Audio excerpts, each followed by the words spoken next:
country, and we are setting the stage for an expedited and similar process for the future. So should we rush so willingly to throw away something we have held dear as Americans for so long? Reading the impassioned transcript of the executive session of this committee in 1950, there was talk of a crisis. The nation had just entered the Korean War. A sitting president was asking the Congress to act quickly to confirm and grant exception to law for a well-known general of the Army who already served as the Secretary of State. So with that in mind, I have to ask us today, knowing that this is a critical time, especially challenging time for all of us, is it, though, an immediate crisis? Are we in the same place we were as a country in 1950? What troubles me the most is that General Mattis had willingly agreed to speak before this committee in the People's House. But it is my understanding that the presidential transition team blocked him from appearing today. I don't think the American people care what the transition team thinks and would much rather hear from the nominee himself on why we in the House should grant this exception to law. Although we are required to make these laws, we are casting off our duty, agreeing to be irrelevant. So, Mr. Chairman, as I stated during our briefing in December quite clearly, we need to speak to General Mattis before I will vote to approve this action today, and therefore I cannot do that. I yield the remainder of my time. Mr. Courtney.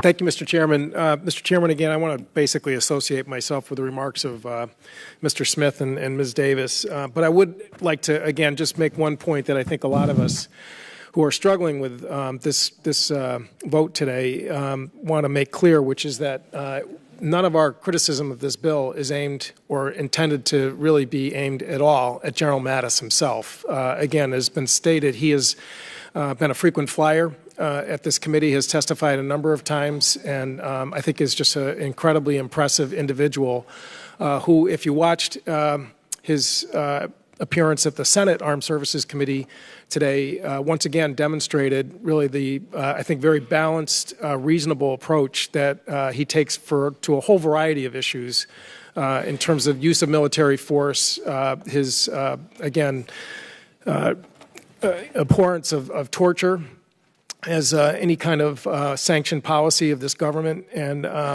again, I think really would be an incredibly effective Secretary of Defense. But as John Adams, a fellow New Englander, once said, we are a country of laws, not of men and women, and this really is an issue of civilian control, which I regard, and I think a lot of us do, as really one of the crown jewels of our nation, which is that the control of decisions of war-making and military force really has to rest within the civilian leadership of this country. Article 1, Section 8, Clause 11 enshrines that concept in terms of giving and vesting within the Congress war-making powers. Very frankly, we're in a context right now where this institution has not really held up its side of things in terms of asserting that authority. We are now today, again, with about 15,000 troops in harm's way overseas in the Middle East who are operating under an authorization of use of force that goes back 15 years ago. It's been estimated that roughly 70% of the Congress that was seated at that time is no longer here. And obviously the threat that they are dealing with is something that no one in their wildest imaginations could have estimated or figured was going to be facing this country in 2017. In 2015, President Obama actually came forward with a proposal to amend and modify that use of force, in other words, inviting the Congress to step up and engage in terms of its civilian role. And unfortunately, in the last Congress, we didn't even have hearings, let alone a vote, in terms of trying to modify and adjust what was a proper authorization of force given the threat that our men and women in uniform are facing over there. And it is important to note that our military leadership, whether it was General Dunford, the chairman of the Joint Chiefs of Staff, or General Mattis himself, testified before Congress that they would encourage us to step up and set that policy, that in fact it was good for the people who are at the front lines in terms of giving them the confidence to know that the American people were behind them and understood what the challenge that they were contending with in places like Syria, Iraq, and Afghanistan. And by the way, General Mattis reinforced that opinion earlier today, that in fact he invited civilian control to be exerted to a much greater degree than is the case today. And again, really is I think, a very disturbing trend that we had some opportunity today to turn around and to exercise by having a meaningful public hearing process and a markup, which unfortunately is not going to be the case. So again, I think for a lot of us, this is a very awkward and difficult situation because of our high regard for General Mattis, but the fact of the matter is the principle that's involved, a constitutional principle that really goes to the essential DNA and fabric of this country, is something that we really just cannot overlook and treat as a mere technicality, and for that reason I will oppose this bill. I yield back. Again, I just want to say I agree with many of the comments gentlemen from Connecticut made on the authorization of use of force. It is not within the jurisdiction of this committee, however, to pass out such an authorization. One other point, and I feel like I'm given too much of a history lesson here, but there is one precedent for this, and that, as you've heard, is in 1950. Let me just give you the timeline of what happened in 1950. On Wednesday, September 13th, President Truman requested that Congress change the law so General Marshall could serve. That's Wednesday. On Friday, the House Armed Services Committee met in executive session. General Marshall was never a witness. Met in executive session, passed out the legislation providing the exception. Both the House and the Senate passed it the same day. Friday, 2 days after President Truman asked for it, both committees had passed it out and both chambers had passed it. General Marshall was not a witness at either of them. President Truman signed the legislation on Monday. The next day, Tuesday, the Senate held a confirmation hearing for General Marshall, where he did show up and he did testify. The Senate voted on the Marshall confirmation then the next day, Wednesday, and so by Thursday, basically 1 week after the request was made, he was on the job on September the 21st. I take back nothing that I said about General Mattis should have been allowed to testify. I just want those who are concerned about the executive, legislative, and precedent to know that the only precedent in this case is that General Marshall did not testify before either the House or the Senate before the waiver was passed and signed into law. Only then did he testify at a confirmation hearing. Ms. Bardillo. Thank you, Mr. Chairman. I just wanted to briefly state my serious concerns with moving forward on this legislation without the committee having the opportunity to hold a hearing with General Mattis. While the Senate is tasked with advice and consent of nominations, the House does have a unique responsibility to weigh in on tremendously consequential legislation, and we are being relieved of this today. We have heard for years about how the executive branch has ignored the will of the legislature branch, and yet when Congress has a chance to exercise its authority, we are instead expected to be rubber stamps to an incoming administration that continues to show no indications that it will respect the critical traditions and prerogatives of our body. Mr. Chairman, I understand that you worked hard to secure an appearance from General Mattis and even received a commitment to appear prior to our consideration of this bill, and I do want to go on record saying that I appreciate that. I am disappointed, however, that the new administration has reversed course and ignored the wishes of our committee. I have stated previously that I believe the experience and the critical thinking ability that General Mattis brings to the table is very important to an administration that sorely needs that capability. This is not a vote on his nomination. This is a vote based on whether we believe we should waive a 70-year-old law that codified principles by our founding fathers. And furthermore, Mr. Chairman, it is a vote on whether we believe General Mattis or whoever may be confirmed by the Senate for this post will protect civilian control of the military and how that individual will actively support this critical institution. But we have been denied the opportunity to ask questions of General Mattis and really dig into the importance of this matter.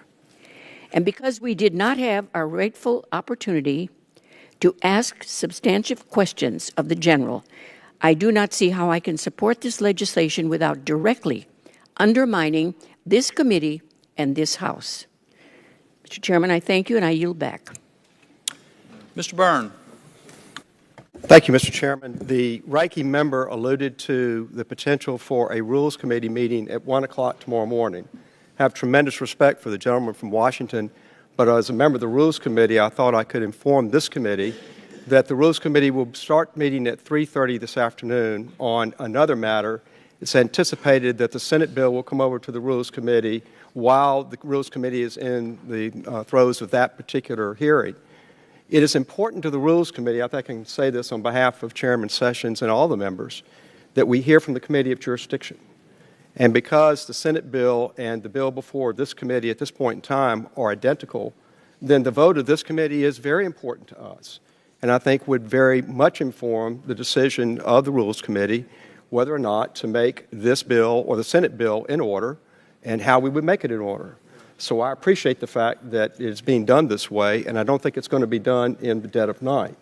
I intend to vote for this bill in this committee, again in the Rules Committee, and again tomorrow afternoon.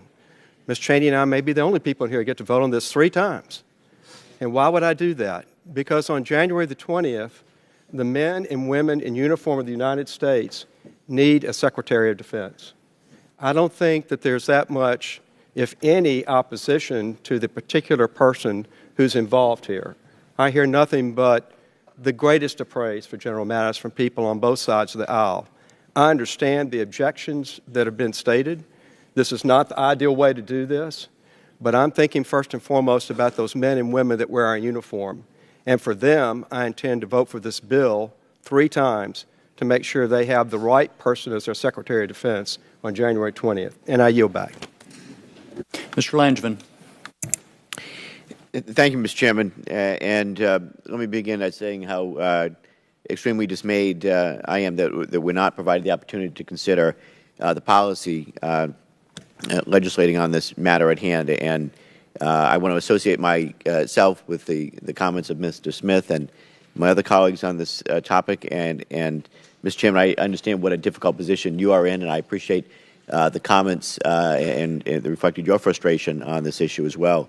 And like others have said, I want to say that nothing in terms of our concerns expressed about this bill itself reflect on General Mattis or his qualifications. That being said, while I appreciate General Mattis' decades of distinguished service to our nation, I also believe that the preservation of civilian control of the military must be one of our highest priorities, and that the House Armed Services Committee should, in fact, play an integral role in determining the status of any waiver granted to a Secretary of Defense nominee. So our military must defend our society rather than define it. And I worry that this waiver, approved without a hearing, may increase the civilian-military divide that we're seeing today. So, Mr. Chairman, this is no way to do business. And our concerns regarding civilian control of our military are not trivial, nor was the previously scheduled hearing set to be a divisive event in any way. We are not the Senate, and we did not seek to confirm General Mattis.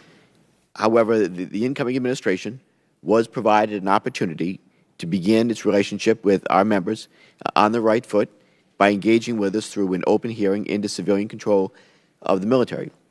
In that endeavor, they have certainly failed. So by circumventing the appropriate processes and by discounting the influence of this committee, I am consequently less inclined to support this waiver. Were General Mattis to have appeared before us today, it would have allowed history to show that this change to the law was, in fact, warranted. I would have asked him about his strategic use and views of civilian expertise within the State Department during conflict negotiations, ways in which he plans to combat civilian-military divide as a recently retired general officer, and how he views any politicization of the department as a general officer serving a political institution. So these questions, as well as those of my colleagues here today, are valuable. They are warranted and deserve answers directly from the nominee seeking a waiver from this committee. So, Mr. Chairman, his failure to appear before us today does not reflect favorably on the behavior necessary to preserve civilian control of the military, and I find this all deeply troubling. So I yield back. Mr. Larson. Thank you, Mr. Chairman. One of the sometimes great pleasures and sometimes one of the most esoteric conversations I have with my sons is that I let them know that in this job every day we get to struggle with what the Constitution means and what it compels us to do. Sometimes to them it's a very boring conversation, but it is very true that one of the privileges of this job is that we actually have to try to embody what the words of the Constitution mean, and we struggle with that every day. And a few of those words are down in front of us, and the chairman mentioned those as part of the organizational hearing, Article 1, Section 8.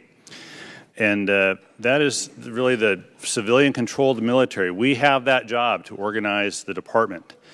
And it's this issue of the civilian and military relationship and civilian control of which we're speaking, and it is no small issue that we discuss today because it is one of those struggles about the question, one of the questions within the words of the Constitution. And so this act of changing the law, I believe, is an act of civilian control of organizing the Pentagon, and that's namely, of course, this appointment of the next Secretary of Defense. But, you know, this hearing is about that, and it's not about the merits of the Secretary-designate Mattis. I can make a case for him, distinguished military career. The greatest thing about him, he's from the great state of Washington. And that's very irrelevant to the question that we face today. To paraphrase the chairman, we're dealing with principles of government for the first time in 67 years with regards to this question. I just wanted a simple hearing to hear the Secretary-designate, his views on civilian control of the military. And why is that? Because we haven't done this for 67 years.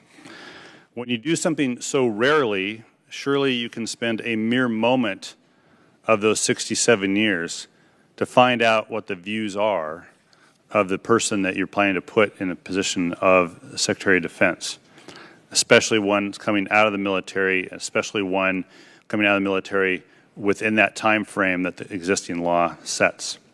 To hear from that one person who can help us, this committee, create the record to which we can hold that secretary accountable.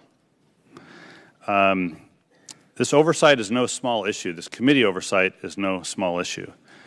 And I think we are, frankly, not starting off on the right foot when it comes to oversight. And so as a result, Mr. Chairman, and I appreciate your willingness to, even though it's in the rules, still your willingness to allow us to express our views. I will be voting no, and I yield back the remainder of my time. Ms. Tsongas. Thank you, Mr. Chairman. I share your disappointment that General Mattis was prevented from appearing before this body today, and I appreciate very much your strong statement to that effect. Like many here, I watched General Mattis in the Senate this morning, and I appreciate his knowledgeable and forthcoming testimony. But it is not a reasonable substitute for his timely appearance before this committee. The deeply American principle of civilian control of the military is an organizing tenet of our government, and is why, by law, a commissioned military officer is prohibited from being appointed as Secretary of Defense without having at least 7 years of relief from active duty. This reflects a fundamental principle of the American Republic that decisions relating to raising and organizing our armed forces and to war and peace itself should rest in the hands of the representatives of the people, our civilian leadership. This bedrock belief is one that I have come to really appreciate as I have served in Congress. The unique circumstances of General Mattis's nomination necessitates the law before us today, and it is the responsibility of the Congress, the House included, to determine whether or not it is within the national interest to suspend a prohibition whose purpose is to ensure that the Secretary of Defense retains no allegiance or preference to any particular military service, that he or she is able to approach decisions on the use of military force on the basis of overall national interest and not just military assessments, and that the Secretary derives his or her power from the will of the people, not the loyalty of members of the armed forces. Historically, the size of our armed forces has grown and diminished with war and peace. Today, however, we live in the era of an all-volunteer force comprised of a permanent standing military. With this in mind, I believe that ensuring that our military remains a highly professional, nonpartisan institution is vital and demands that we closely scrutinize anything that could jeopardize its neutrality. Only one waiver has been granted since the inception of the Department of Defense, which was approved by Congress under very different circumstances.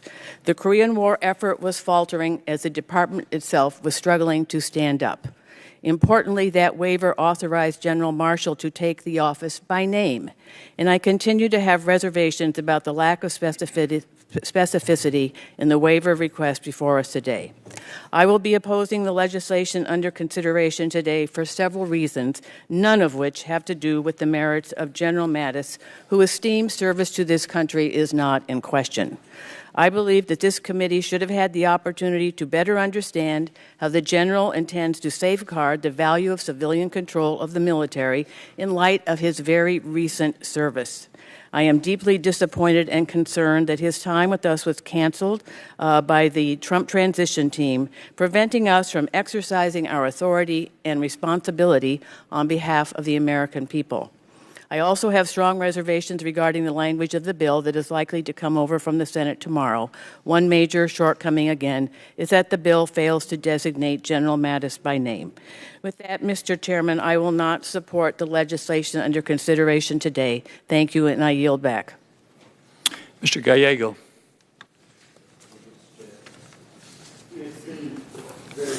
Thank you, Mr. Chair. It's been quite interesting being a Marine and an infantry Marine, having to debate this issue, not just with my fellow colleagues, but among the many Marines that have contacted me through Facebook in some very colorful language. But it does show, Marines are Marines, but it does show that, you know, this general has a great following. He is well respected. I respect him.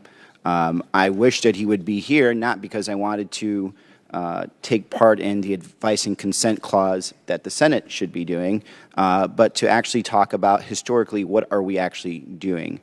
I fear not General Mattis. I fear the generals 20 years from now, 30 years from now, when this is another waiver that comes in, whether it's a general that just barely left military service, and 20, 30 years from now, much like we were doing in HASC, we start looking at the record and we start trying to decide and decipher what those members of Congress were saying and thinking.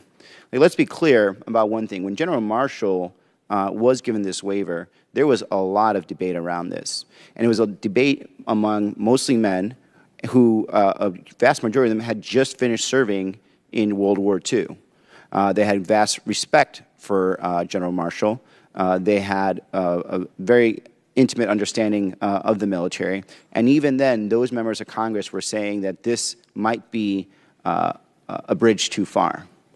And so for us to sit here and say that what we're doing is not necessarily significant, I think is incorrect. We are significant in the timeline of history when it comes to setting precedents in this Armed Services Committee and in Congress.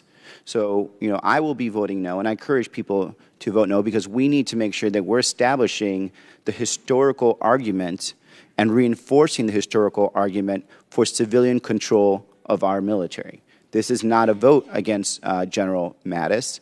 This is a vote for us, if you vote no, for us to continue to support the idea of civilian control of the military, which has been enshrined since the founding of this country. And I think it's important that we have perspective about what we're about to do. And had General Mattis been here, my questions would have been just directly at that. Not his qualifications, because I think they are impeachable. You cannot even question that, nor his positions. I think that is the job of the Senate. My only role, my only scope, my only lane here was to talk about the historical context of what happens when you give a waiver such as this and what it means to overall our democracy and the tradition of civilian control of the military. And with that, I yield back my time.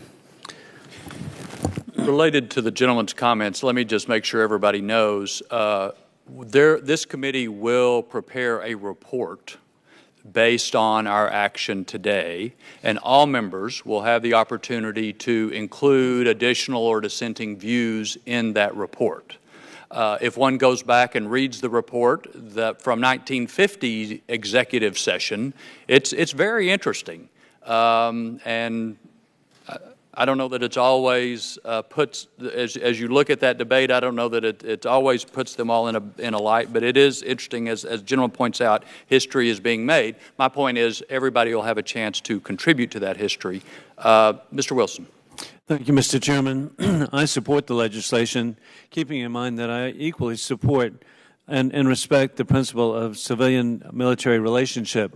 This is from the perspective, for me, as the very grateful son of a flying tiger who served in China during World War II, 31-year veteran myself of the Army Reserve, Army National Guard, but particularly as a grateful dad of 4 sons who have served in Iraq, Afghanistan, and Egypt. Based on the extraordinary background of General Mattis and his testimony today earlier in the Senate, I believe that a waiver should be appropriate. My first choice, indeed, was to support the chairman, that we would have had efforts for the general to appear before the committee today. But I believe that it is so crucial that we need to expedite believing in General Mattis, that we know he'll continue the great tradition of supporting civil-military relationship. And the confirmation is crucial for continuity for our nation's missions to protect American families and our allies to promote world peace. With that, I yield back the balance of my time. Mr. McEachin from Virginia, welcome. Thank you, Mr. Chairman. And Mr. Chairman, let me start off by thanking you for your efforts to get the good general to come to this committee. Mr. Chairman, I share many of the concerns that my colleagues have already expressed. All of us were elected to do a job, but today the incoming administration is asking us to abdicate our responsibilities as representatives and as citizens. The supremacy of civilian authority is a cornerstone of our democracy. The measure before us requires careful thought and reasoned debate. We cannot do our jobs, we cannot have an informed discussion, nor have confidence that we will reach the right conclusion if the general does not appear before the full committee. Unlike many of you, I've never had the privilege of meeting the general. I've never had the privilege of looking in his eyes, judging his sincerity, and making sure that he understands the gravity upon which we hold the principle of civilian authority, and to make sure that he understands the actions that are being asked for us to perform. We need the opportunity to ask these questions, to hear his answers, and to weigh his views. For years, I have observed the majority talk about holding the administration accountable. They've called for tougher oversight, closer scrutiny, harder questions. Now, at the very first opportunity, they've chosen to roll over and give the incoming administration exactly what they're asking for: no oversight, no scrutiny, no hard questions. I've heard many good things about the good general, and I wish he were here today to speak with us. But since he is not, I have to exercise my best judgment, and that is to vote against the resolution. Thank you, Mr. Chairman. I look forward to working with you, and I yield the balance of my time. Mr. Conaway. Thank you, Chairman. I've sat here listening to much of the conversation and respect it. A lot of it's repetitive from a process standpoint. Nothing I've heard so far says that the Commander-in-Chief will not be the President of the United States. So the ultimate civilian leadership rests with the Commander-in-Chief, and he then hires someone with the advice and consent of the Senate to be the Secretary of Defense. I don't know what's magic about 7 years. I've heard nothing during this process conversation that says anyone needs a 7-year detox program to shed themselves of all the vices and nasty stuff that you get by serving in the military. We've got a general officer sitting on the front row. We've got a colonel sitting on the second row, and no one would remotely suggest that they're more loyal to the military than they're loyal to the constituents they represent back home. So why is 5 years not an appropriate detox program? Why is 3 years not necessary? Now, clearly, no one in here is going to put a uniformed officer currently in service in that position. You're not going to do that. So as we move along that line of how long they've been out, I've not heard any kind of psychology or scientific evidence to say 7 years is something magic.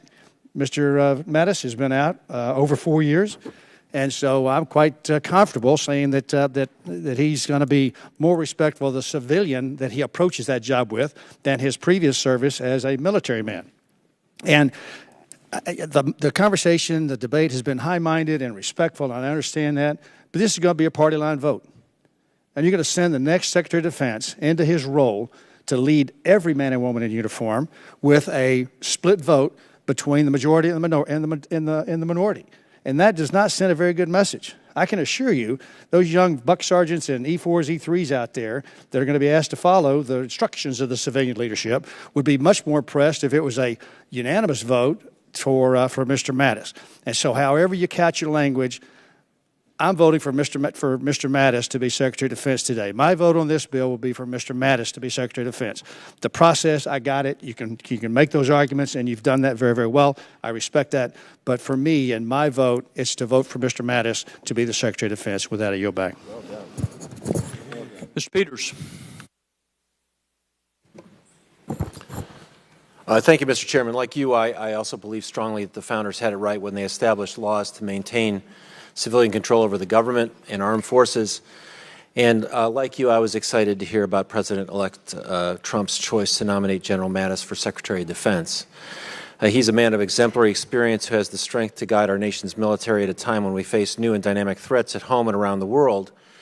And it's because of this reputation that I was likely to support a waiver for General Mattis so that he could become our next Secretary of Defense. But President-elect Trump has refused to make him available for the hearing so we can hear from him directly about why we should provide that waiver. And the action before us doesn't even specify that it's General Mattis who will get the waiver. I think we can all agree that with much of what our colleagues have said, but the refusal to allow him to testify despite his willingness to do so is a thumb in the nose to the House of Representatives, to this House Armed Services Committee, and to the chairman. We deserve better. Chairman Thornberry deserves better. And I have to say, on my last, I think this will be my last day on the committee, Mr. Chairman, if you can hear me from down here, I would say I think you've been an exemplary and fair chairman. You've set a standard for professionalism and bipartisanship in Congress. It's been an honor to serve with you. And I think you deserve the respect from the incoming administration to have General Mattis come testify. It looks, on the other hand, like we're going to abandon our responsibility to weigh and to limit the terms of a waiver and to give President-elect Trump assurance that he doesn't have to worry. What will be getting me? He doesn't have to worry about the House of Representatives. Our response to him saying he's not going to send someone down here, which seems petulant to me, is to say, okay, that's fine. And I think that's the wrong way to start off, whether you're a Republican or a Democrat. And like I said, if I were to continue on this committee, from what I know, I'd be very likely to support the waiver if he were to come here. But it's wrong for us as a committee to abdicate our responsibility in this matter. Pursuant to our constitutional duty, we should stand up without regard for party. We should demand that we be allowed to hear from General Mattis, and we should provide our constitutional check on the executive branch. Maintaining these checks and balances is how we keep tyranny from walking in the front door. It's our job. We have to do our job under the Constitution, And we're making excuses for not doing our job today. The quality of the candidate is not an excuse. And so I think we should hold the administration accountable to bring General Mattis before us, allow him to appear pursuant to his wishes, and until he does so, I would not support the waiver, and I urge my colleagues to join me. Thank you again, Mr. Chairman, for your service to the country. I yield back. Thank you. Ms. Spear.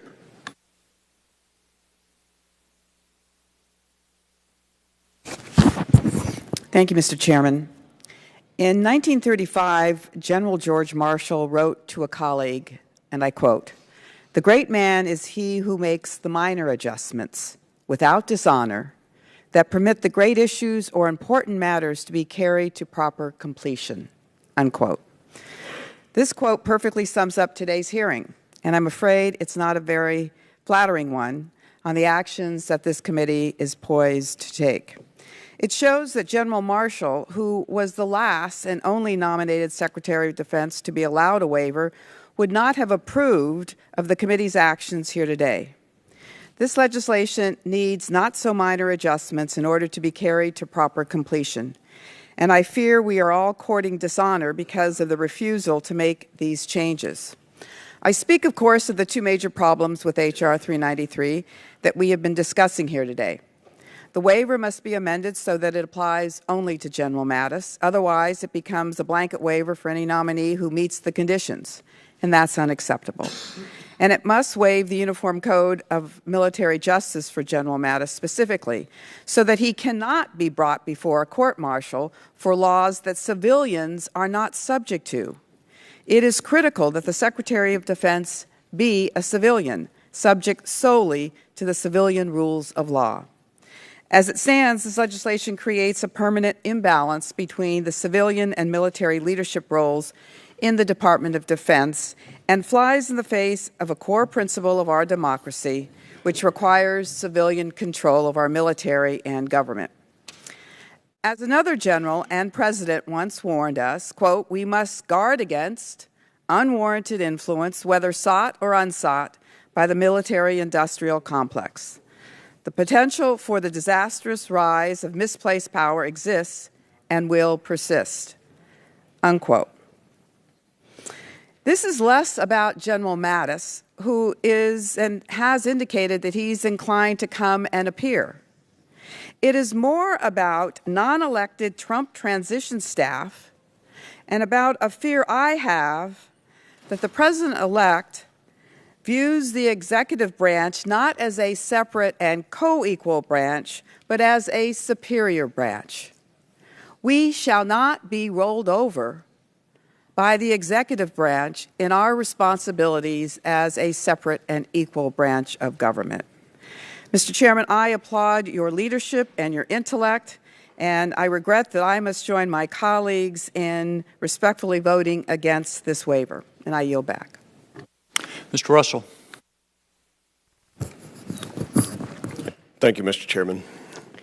It's been interesting to hear some of the constitutional arguments today, but there's nothing in the Constitution that speaks to civilian control of the military, that the President has to, in a certain fashion or manner, appoint a Secretary of War, or as we call it today, a Secretary of Defense. You'll find nothing in Article 1, nothing in Article 2. There's no amendment. In 1947, there was the National Defense Act that was established, and it did lay out the guidelines that needed a waiver with General Marshall. So we often speak that he was the only exception of having a uniformed member in a short time span take over the leadership of the Department of Defense. That's simply not historically accurate. In fact, if you go back in our history, when they were called Secretaries of War, there were many that served in a much shorter time span from the time they left uniform to the time they took control as Mr. rather than General. What is it that the objectors are truly afraid of? Do they truly want to say something but are unwilling to say it? We hear the bland words civilian control of the military as if somehow those American citizens that have borne the brunt of service or battle are somehow no longer entitled to their citizenship and are forever imprinted with some mark of Cain. What are the real objections? Do the objectors instead wish they could say, we are afraid of the warrior class? We are afraid that they might cause a war? Is that it? Historically, American battle-hardened warriors have promoted peace far more than their non-serving counterparts. They understand the human suffering on a grand scale, the chaos of destroyed communities, loss of order, no public services, and death by weapons, disease, or hopelessness is a reality. It's not academic. They also understand that we need to do anything we can to prevent such things. The greatest saber rattling often seems to occur from bloviating politicians that have never borne the sword.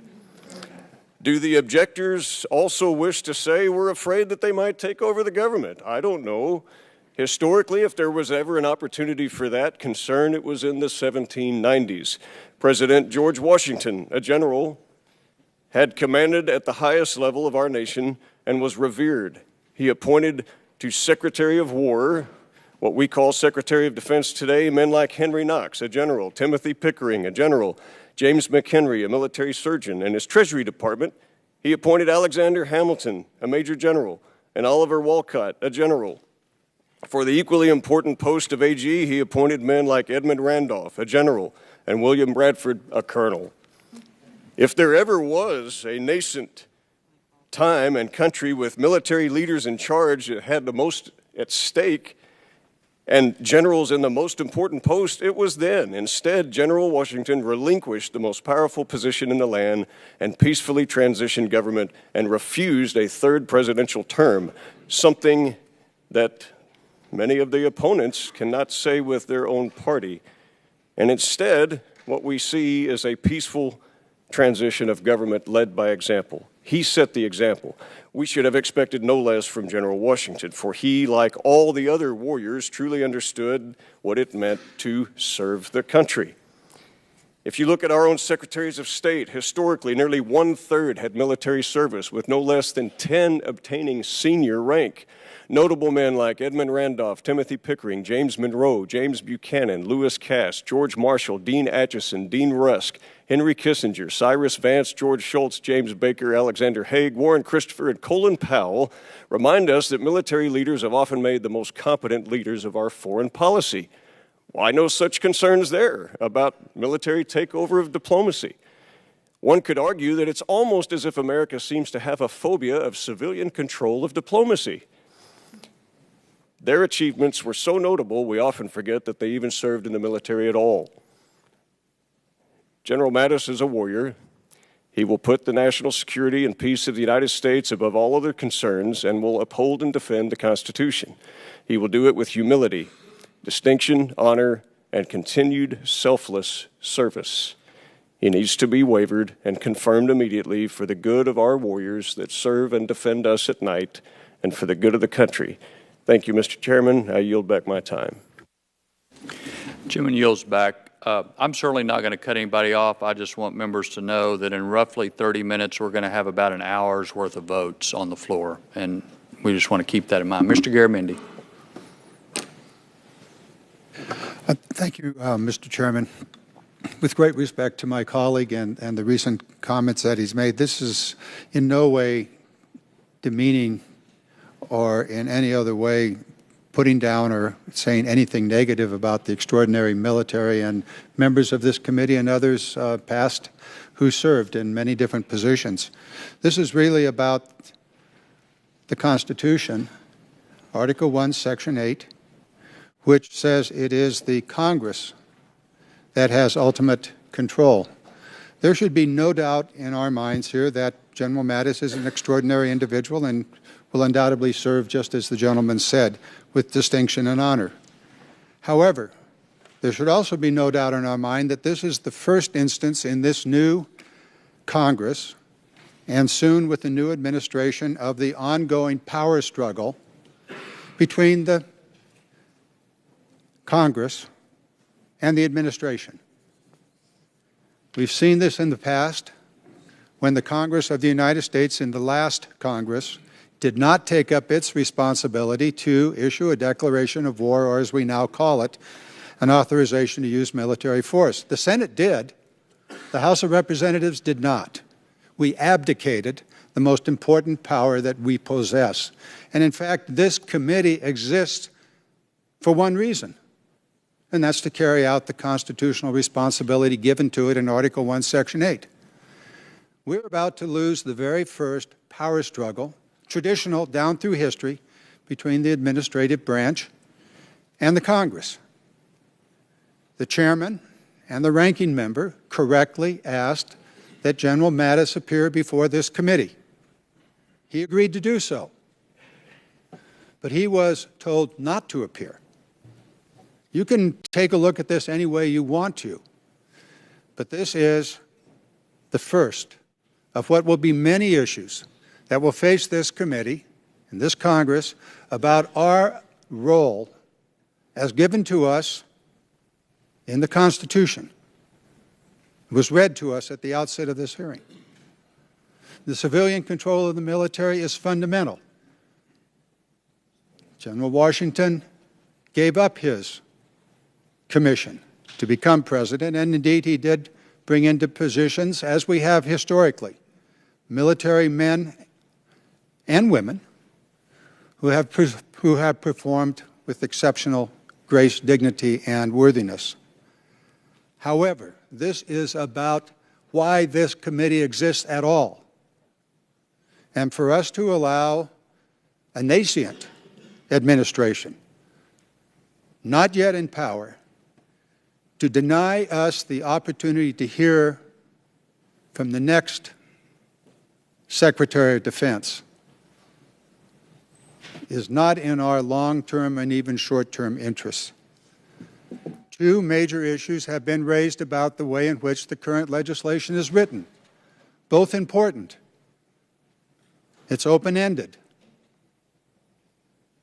I mean, we may not like a person who would come next. And the issue of the military code of justice is profoundly important. We ought to address those.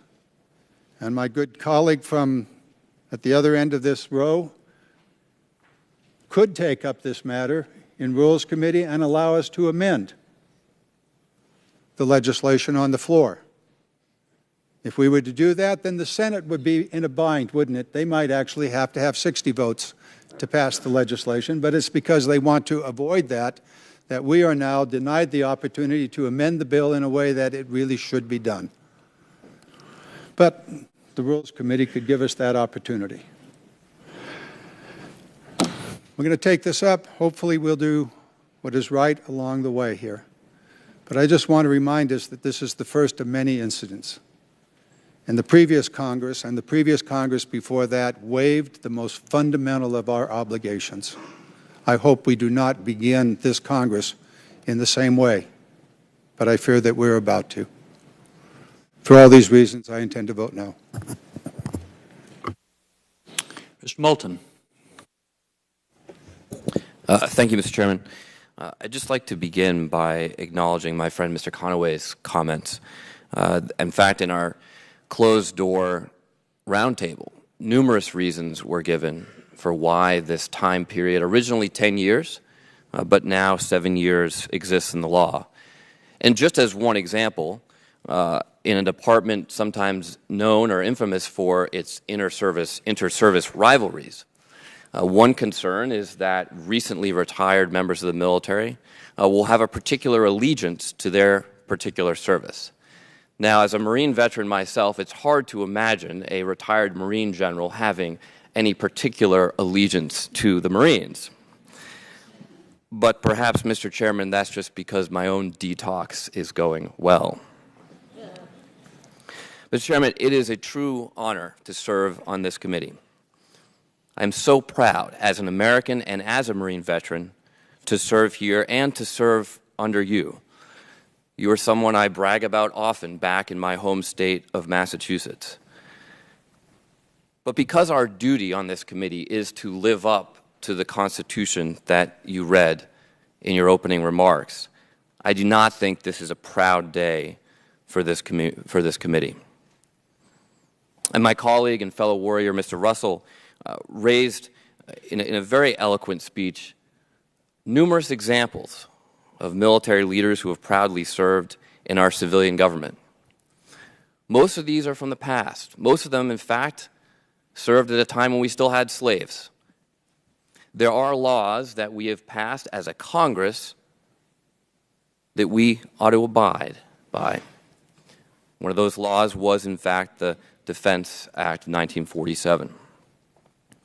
We have a duty and an obligation not just to live up to the Constitution, but to those laws that we, as a Congress, have passed. Mr. Chairman, you mentioned also in your opening remarks the fact that we are talking about an extraordinary individual. I couldn't agree more with that statement. I served proudly under General Mattis in Iraq in 2003 in the 1st Marine Division.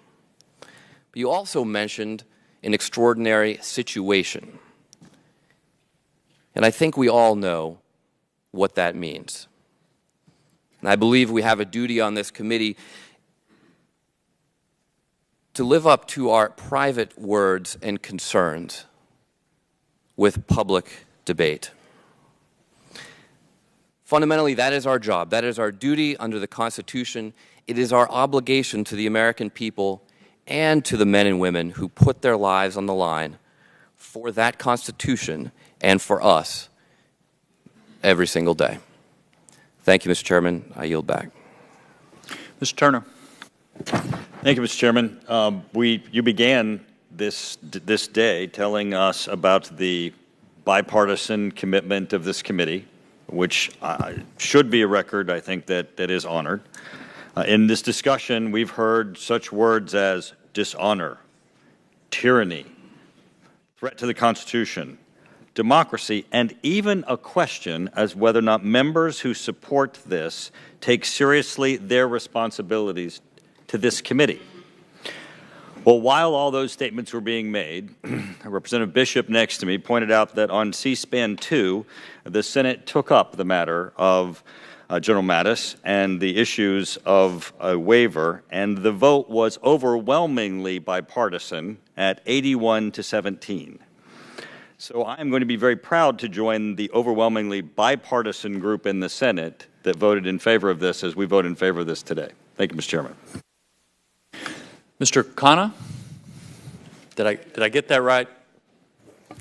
I want to thank you, Chairman Thornberry, and Ranking Member Smith for your leadership in making this one of the House committees that's truly bipartisan. It's an honor to be on the committee. I also want to recognize Congressman Turner, who said this would be a great committee to be on, and thanks for your recommendation. I had the privilege of actually being at Stanford, where General Mattis spent some time. And I was laughing with my legislative aide, Gio, who had him for class and probably has more of an ability to now talk to him than I did. I said, that shows you where freshman members of Congress rank on the totem pole in Washington. But, you know, General Mattis, others have talked of his extraordinary service. I will say at Stanford, he had a reputation of being extraordinarily accessible to students. He talked with tech leaders and others about the future of cybersecurity and what we needed to do as a country. And so my support for Ranking Member Smith in association with his comments has nothing to do with sending a message of disunity, but more a hope that if General Mattis is confirmed, that he will take the same spirit that he had at Stanford, which is being accessible to folks and being accessible to this committee. And I have confidence that he has certainly the vision to modernize the military and to listen to folks. Thank you. Ms. Hanabusa. Thank you, Mr. Chairman. Let's all not forget, H.R. 393, which we have before us, does not mention General Mattis. It just talks about it in broad categories. Let us also not forget that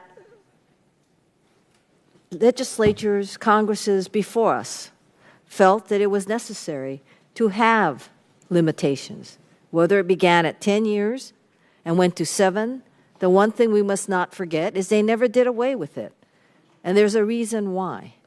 And the reason is because of the fact that there is a basic tenet out there that many of us believe in, that it's the civilian control of the military.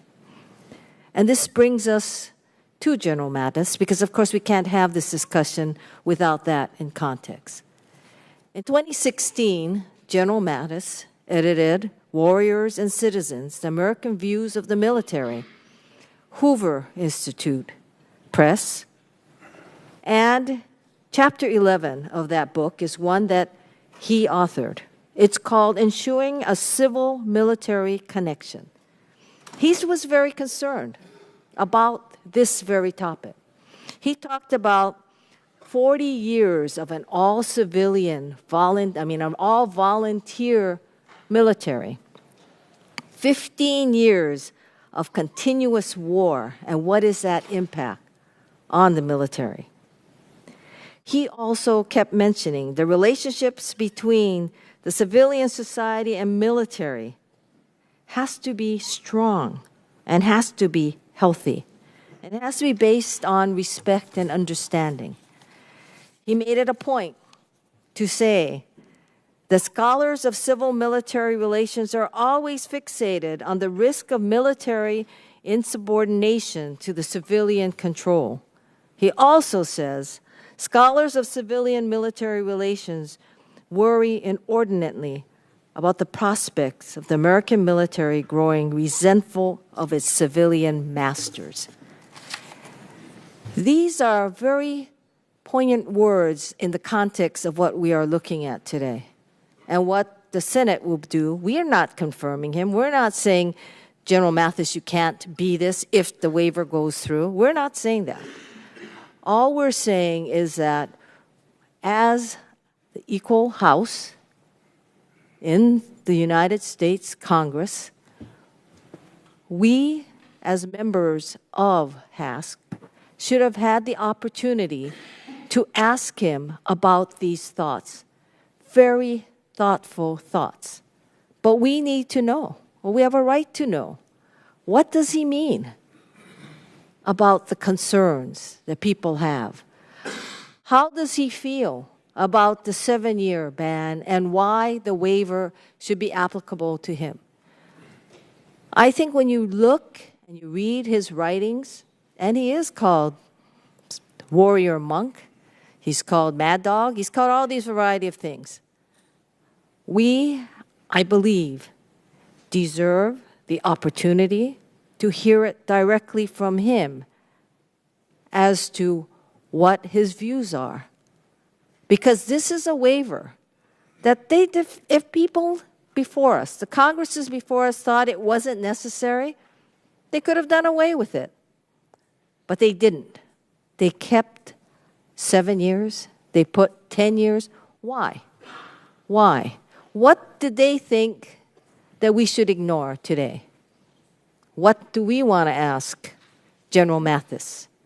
And like I said, this is not about General Mattis. This is not about whether he can be Secretary of Defense. This is about our rights and what we should be able to ask a gentleman who himself is very concerned about civilian-military relations. Thank you, Mr. Chair. You're back. Ms. Shea Porter. Thank you, Mr. Chairman. I am concerned that the Trump transition team that made this decision was not elected by the people. And I heard my colleague talking about some of the wonderful men and women sitting here who are serving in Congress, but they were elected. And we were elected also. And it's our responsibility to uphold the Constitution. So I wish that, and I appreciate General Mattis' service. I know him. I have seen him in committee. I think he has been a marvelous public servant and a wonderful general and certainly is capable of doing this job. But he still should have come here, and he was willing to come here. And the Trump transition team that was not elected prevented that. And I'm concerned about that interference here. There is agreement, apparently, on both sides of the aisle that General Mattis should have come here and that he wanted to. And I think that is a really important agreement that we have. But there's another issue that I think I would like to just state for the record, and I've heard some of my colleagues talk about this as well, and that we all love this country. We're on this committee because we take this so seriously, our security. I was a military spouse. I know there's a number of people here who were spouses or served. So I do believe that that is not the issue, that it's a comment on a general. Of course it's not. It's a comment on and a belief about what we need to do and to adhere to the Constitution. And as my colleague said, this could have been changed by other Congresses, and they chose not to. So for us to step into this right now without even hearing General Mattis, I think is not a wise step to take. And my final point here is that when you look at the language, it doesn't even say General Mattis. So for those who are saying, well, let's do this because he's strong, he's been a great leader, he has all these skills, imagine if they decided that it wasn't going to be General Mattis. The way this is written, it could be a second lieutenant, technically, or a first lieutenant without all of that experience, without all of that learned wisdom and all of that warrior experience. And then would we vote differently? So I think we have to take the name out of this bill as we look at it and decide based upon that rather than whether it's General Mattis or not. So I thank you for the chance to have my say about this, Mr. Chairman, but I am going to vote no reluctantly. Thank you. Mr. O'Rourke. Thank you, Mr. Chairman. I'd like to begin by saying that I have the greatest respect for my colleagues. And despite some of the things that were said, I don't think anyone in this room is afraid of a warrior class or in any way does anything but honor the service of those who put on the uniform. I don't think anyone's an enemy of the Constitution. I don't think the world will end or the Constitution will crumble or our country will fall apart if we move forward with the bill before us. But I do think that an extraordinary request is being made of the House and of this committee. And the most basic, ordinary courtesy is not being provided to this committee to answer our concerns or to hear the testimony of General Mattis directly. And I think that's important. There could be, for me, right now, this week, no greater signal of the incoming administration's belief in the fundamental principle of civilian control of the military than to have General Mattis appear before this committee to answer our questions, to give us his statements, to form the record, as one of my colleagues said. And so, for as much respect as I have for him, and as inclined as I am to support this because of who he is, and because of my profound respect for the chairman of this committee and for my friends on the other side, I think it comes down to what Mr. Courtney said earlier, which when you look at this as a matter of the people, and in this case the person, versus the law, in this country, the law should always triumph. I want to make sure that I and this committee do the right thing. And I tell you, I am compelled by Mr. Burns' argument that for the men and women who are currently serving in harm's way, it's imperative that we have a Secretary of Defense in place. And I'm also sympathetic to the argument made by Mr. Conaway that we want to do this as a unified body to the degree that we can. It should not be a decision made along partisan lines. And so I think it's important for all of us, and this is my appeal to every single member here, that we move out of this committee unified in disapproving the bill before us, compelling the President-elect to bring Mr. Mattis before us to answer our questions. We can still do that. He, the President-elect, still has the opportunity to do the right thing. It will not prevent him from being able to nominate and place and appoint that Secretary of Defense in time to take care of our service members. But I don't think there's any more awesome responsibility in our Constitution than that is given to us when it comes to sending our men and women into harm's way, many of them who will lose their lives, and many of them who will be asked to take the lives of others. And so I think we should jealously guard our prerogatives and honor our responsibility. And in doing that, I think for this committee, we need to vote no today. We need to compel the President-elect to bring General Mattis before us. And going forward, I think we can, in a unified way, do the best thing for our country, our Constitution, and the men and women who are serving in harm's way around the world. With that, Mr. Chairman, I yield back. Mr. Castro. Thank you, Chairman. You know that I have great respect for this committee, for the chairman, for my colleagues, and quite honestly, even more respect for the record and the service of General Mattis. He is a military hero in our country. I'm going to be voting no today, not because I think that his record isn't a stellar one, but because to me, this is an early indication of how the Trump administration is going to deal with the United States Congress and specifically with the House of Representatives. I think that General Mattis, I think that this vote would go forward and this bill would go forward if we waited a few days and allowed him to come testify. The point has been made that he was very willing to come here and testify before this committee, which I think makes sense because he just did that in the Senate and there was no problem. So the fact that Donald Trump has kept him from coming to testify is even more disturbing. This, to me, is an early indication that Mr. Trump is going to continue to push the boundaries and see how far he can get, basically ignoring the responsibility and the rights of this committee and of this Congress. And I think that there should be an early pushback to let him know that we're going to play our rightful constitutional role. And so today, by going forward with this bill, and when we vote on it tomorrow on the House floor, I think that he's going to take from that he can essentially do the same on other policy issues. And so I would say that overall it's a bad omen of things to come. I hope that my colleagues who are inclined to support General Mattis because of his stellar record will consider how this will neuter early on this committee and the House of Representatives vis-a-vis the presidency. I yield back, Chairman. Mr. Veazey.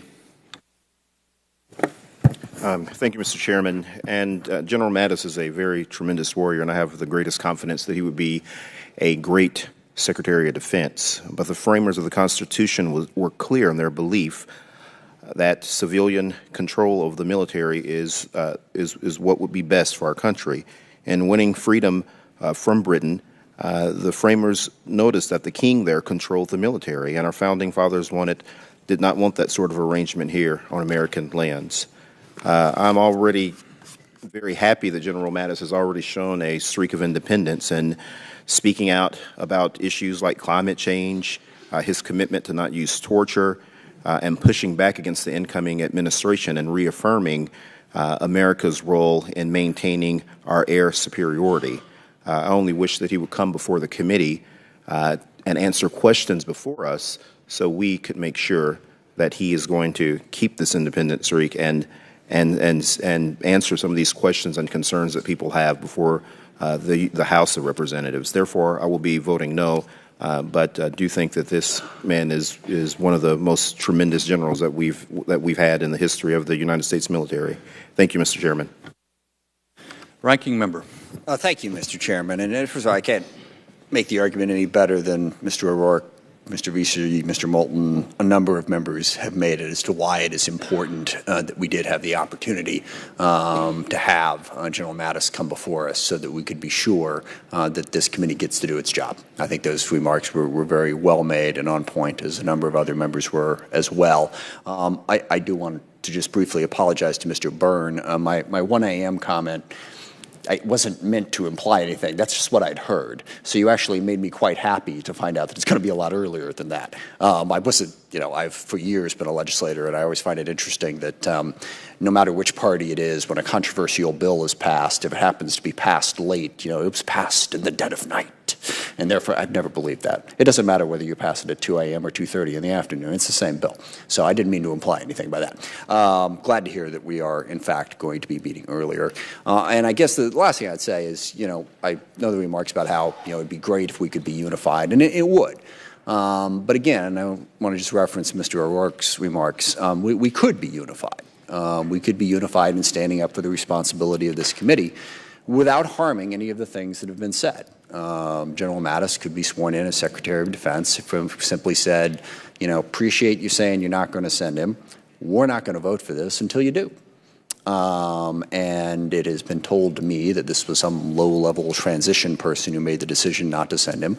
I'm quite certain that rather quickly he would be made available because, as we've all heard, General Mattis is more than willing to be here. I watched the Senate hearing. I think they got done at 12:30. They got done remarkably quickly for the Senate.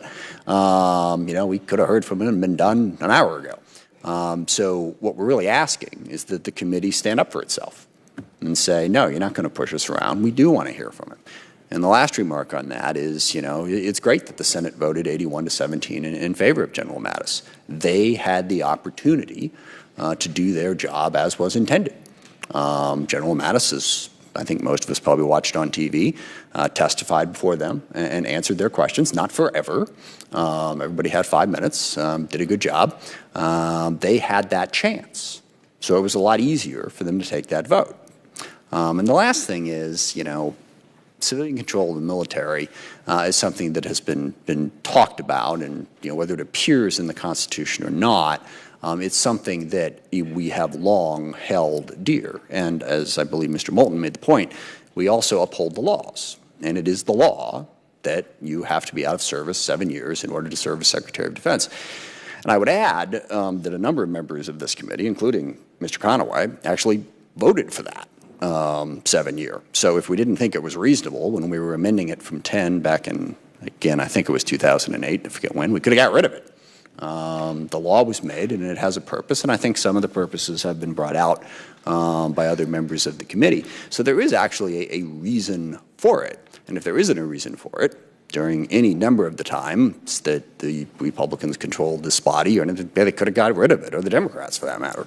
So all we're asking today is that we uphold the law and that we uphold the importance of this committee and that we don't just roll over because somebody in Trump Tower said, nope, we're not going to send him. By the way, I think 24 hours before we had already planned on having him here, it had been noticed by this committee that General Mattis was going to appear before us. He said he was going to appear before us. And then someone just decided, we don't really want him to. And for no good reason. I mean, General Mattis can handle himself. You watched him testify. I mean, what are we going to do to him? It just would have allowed us to actually do the job that we were elected to do. And so our failure to stand up for that, I think, is a mistake. And that is the reason that I'm going to be opposing this piece of legislation. I yield back. And I do with one final thing. I think this has been an excellent debate. And I want to thank members of both parties for their comments. And I think it proves what the chairman said at the outset. We have outstanding individuals on this committee, and I am privileged to serve with all of you. I yield back. I thank the gentleman, and I agree that there's been good discussion. As I've said a couple times, I agree with many of the points that have been made. Let me just touch briefly on 3 points.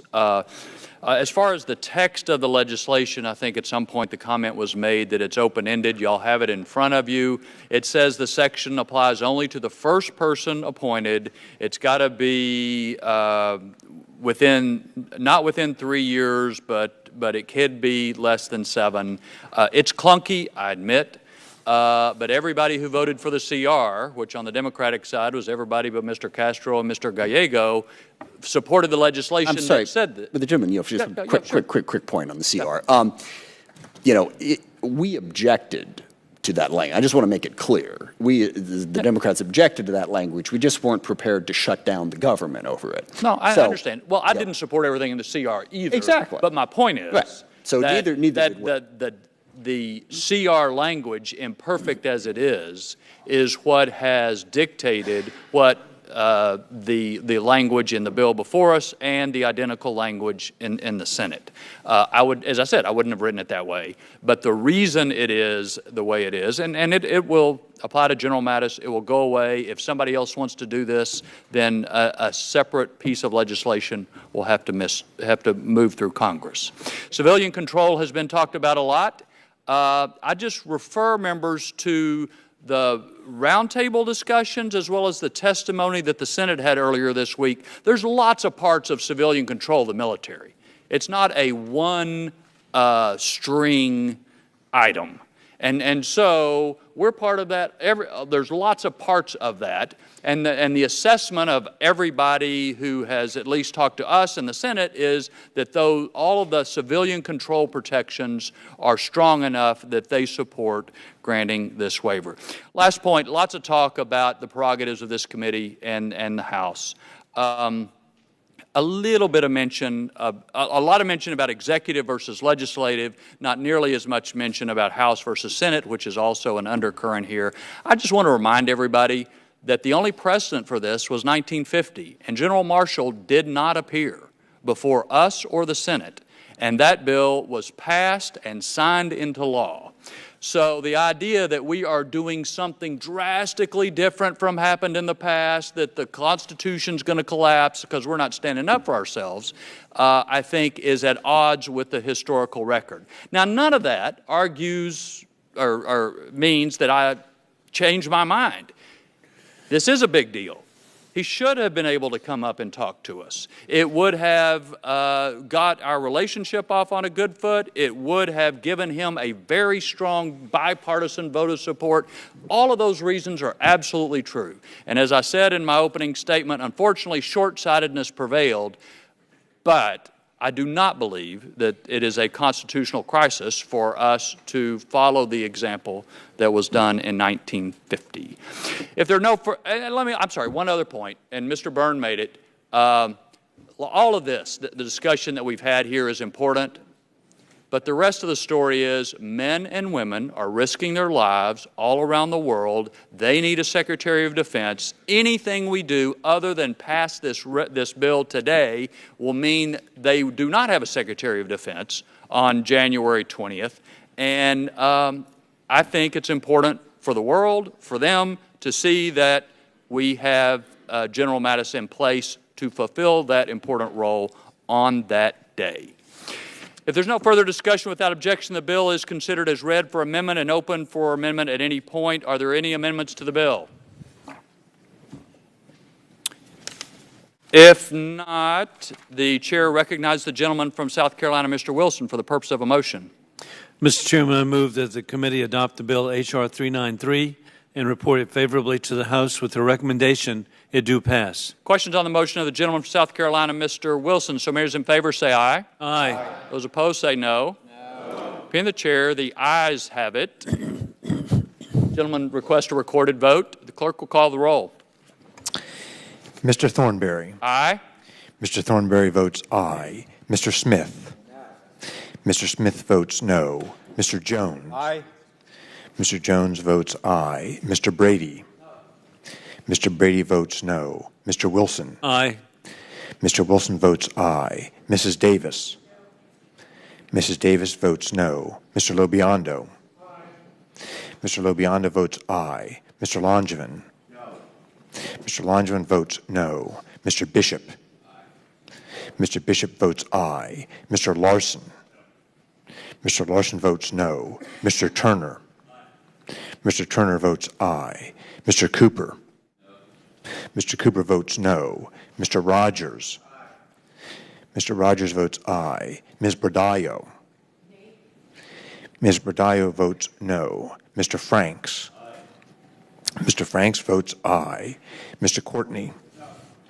Mr. Courtney votes no. Mr. Schuster. Aye. Mr. Schuster votes aye. Ms. Songas. No. Ms. Songas votes no. Mr. Conaway. Aye. Mr. Conaway votes aye. Mr. Garamendi. No. Mr. Garamendi votes no. Mr. Lamborn. Aye. Mr. Lamborn votes aye. Ms. Spear. No. Ms. Spear votes no. Mr. Whitman. Aye. Mr. Whitman votes aye. Mr. Vesey. No. Mr. Vesey votes no. Mr. Hunter. Aye. Mr. Hunter votes aye. Ms. Gabbard. No.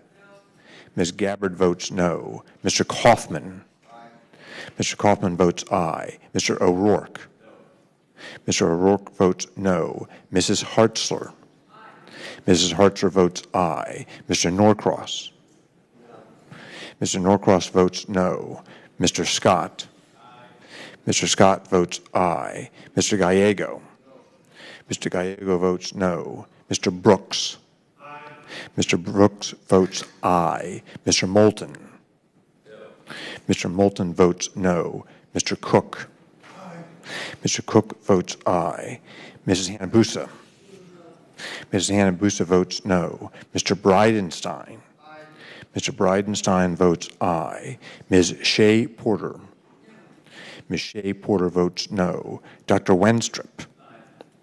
Dr. Wenstrup votes aye. Ms. Rosen?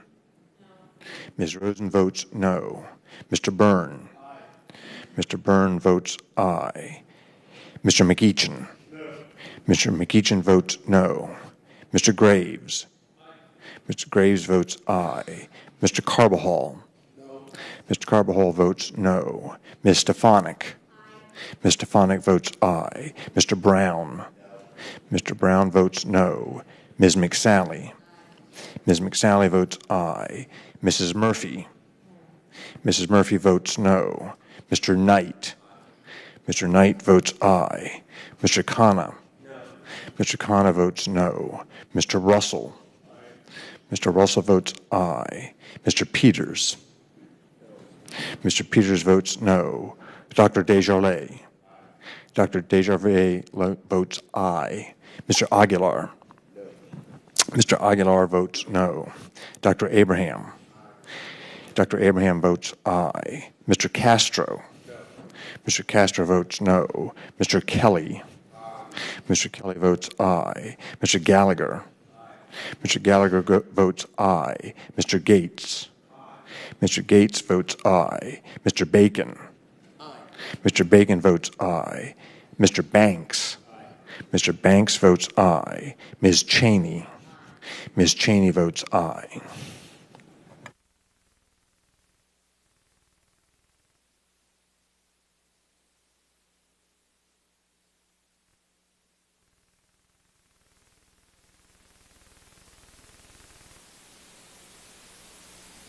Clerk will report the result.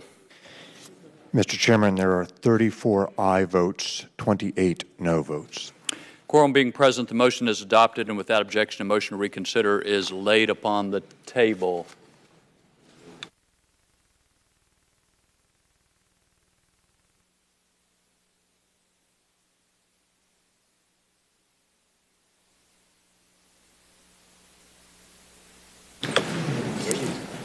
Mr. Brady? Yes.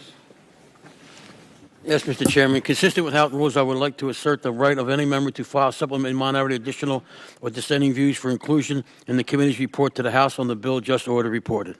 Pursuant to Clause 2L of House Rule 11, all members are entitled to not less than 2 calendar days to file such views in writing. I ask unanimous consent staff be allowed to make necessary conforming technical and clerical changes to the bill. Without objection, so ordered. No further business. The committee stands adjourned.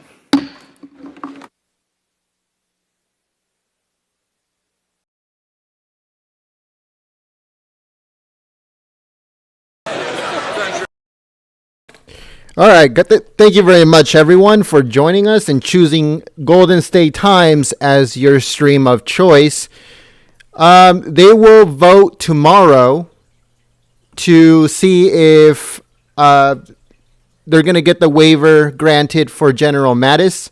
What they voted for right now is to get it a little bit easier for the waiver to pass. All of the other hearings are going to go up for a vote on Tuesday, which we will stream here live. So don't forget to hit that subscribe button. If you are already subscribed, make sure to hit the notification bell next to the subscribe button on our channel. That'll give you the notification of when we go live. Next week, we have Inauguration Day. We will start our coverage at 6 a.m. Pacific, 9 a.m. Eastern. So make sure that you stay here with us. Again, if you are new to our stream, we encourage you to join the community by hitting the subscribe button. Also, give a thumbs up to this stream. We have been streaming all of the hearings since the very beginning with Jeff Sessions. And we'll continue next Tuesday bringing you more of the hearings of the Senate confirmations And also, we will be streaming the inauguration live here on Golden State Times. So yeah, guys, thank you very much for watching. See you guys next time. But until then, peace.